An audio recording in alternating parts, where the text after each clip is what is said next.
Today we are talking about the mindful eating tool number 4, which is about slowing down. And I know we've talked about this a lot. You hear me say it a lot. Slow down for so many different reasons, whether it's chewing, thinking about food, preparing food. We just want to take a deep breath in, appreciate the time that we have to eat and to nourish our bodies. So let me give you the highlights of this tool, which is the majority of the population eats very quickly. Research shows that North Americans spend only 11 minutes eating lunch at a fast food restaurant and 18 minutes at a cafeteria in their workplace.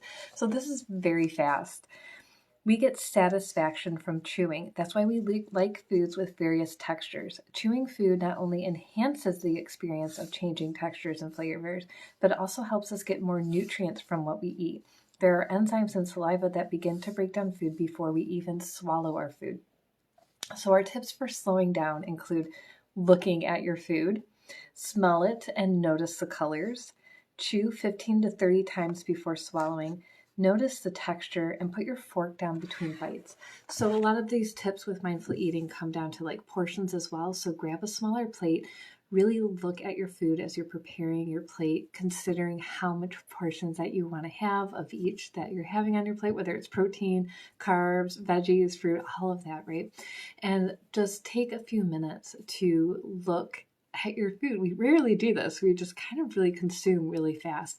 A lot of times it's because it doesn't look as good as we would like. I know the first thing that comes to my mind when it's talking about how fast we eat at fast food restaurants is that the commercials look like one thing and the food that we get that comes out of the bag is completely different. So it becomes a numbing experience just to eat it fast because we don't want to have the experience of being let down.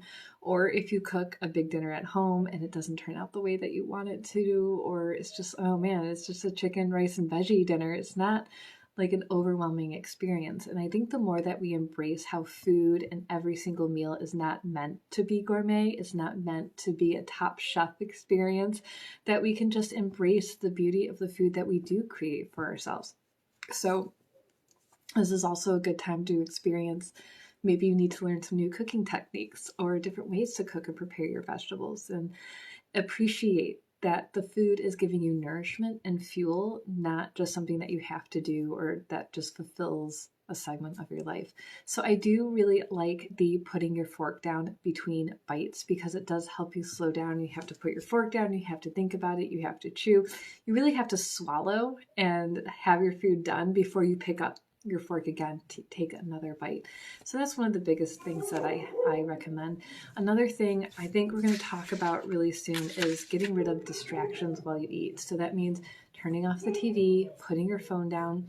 Distracted eating actually stimulates the sympathetic nervous system, which slows down digestion and absorption. So even if you're just scrolling on your phone, you're distracted, or reading or watching TV, it's really important that you focus directly on your food in a mindful way. So as we slow down our eating, we chew more because our stomach doesn't have teeth. It needs help supporting digestion. So if you struggle with things like acid reflux, that you might find that the food's just not getting digested and it's just coming up. And that's one of the issues with acid reflux. I'm sorry, my dogs are barking and really distracting me. So we want to chew our food to help out our stomach to really reduce acid reflux in a way. Our stomach has acid in it to break down food. So sometimes taking digestive enzymes, hydrochloric acid, or even box oil can help stimulate digestion and support as well. Zinc is another major factor in supporting the stomach. So if you've lost your taste for meat, you have a really hard time digesting food, that might be one of your issues. And then the more digested our food is, the more easily it'll get into our small intestines where most of the nutrient absorption happens. So the more we break down our food, the better chance we're going to have at actually absorbing our nutrition. So if you have undigested food in your stool, make sure you turn around, look what's going on there. How's your body digesting and absorbing? This might be one of your issues and why you might have low energy or fatigue or not feeling good, bloating, indigestion, all of these things. So again, enzymes are really, really helpful. So something like Terrazyme from doTERRA is an excellent option. If you don't have a gallbladder, you definitely always want to be taking a digestive enzyme because our liver creates bile and the bile is stored in the gallbladder. And then the gallbladder releases bile when we eat food. So if you don't have a gallbladder, it's not necessarily going to be stored and released when you eat food, which is why many people who have had this surgery have chronic diarrhea and gut issues, because it's just not timed correctly. So make sure you're taking an enzyme or ox bile when you eat food if you don't have a gallbladder, especially if you have pancreatic issues. Pancreas makes enzymes, small intestines make enzymes. So the more we slow down, the more nutrition we're going to get out of it, the more relaxed our body is going to be. We're going to get out of that fight or flight state and into the rest and digest phases. So slowing down, let me think, do I have any other quick tips on slowing down? No, I think, I'm thinking about my husband. I did tell him I was picking on him a lot in this class because he eats very, very quickly.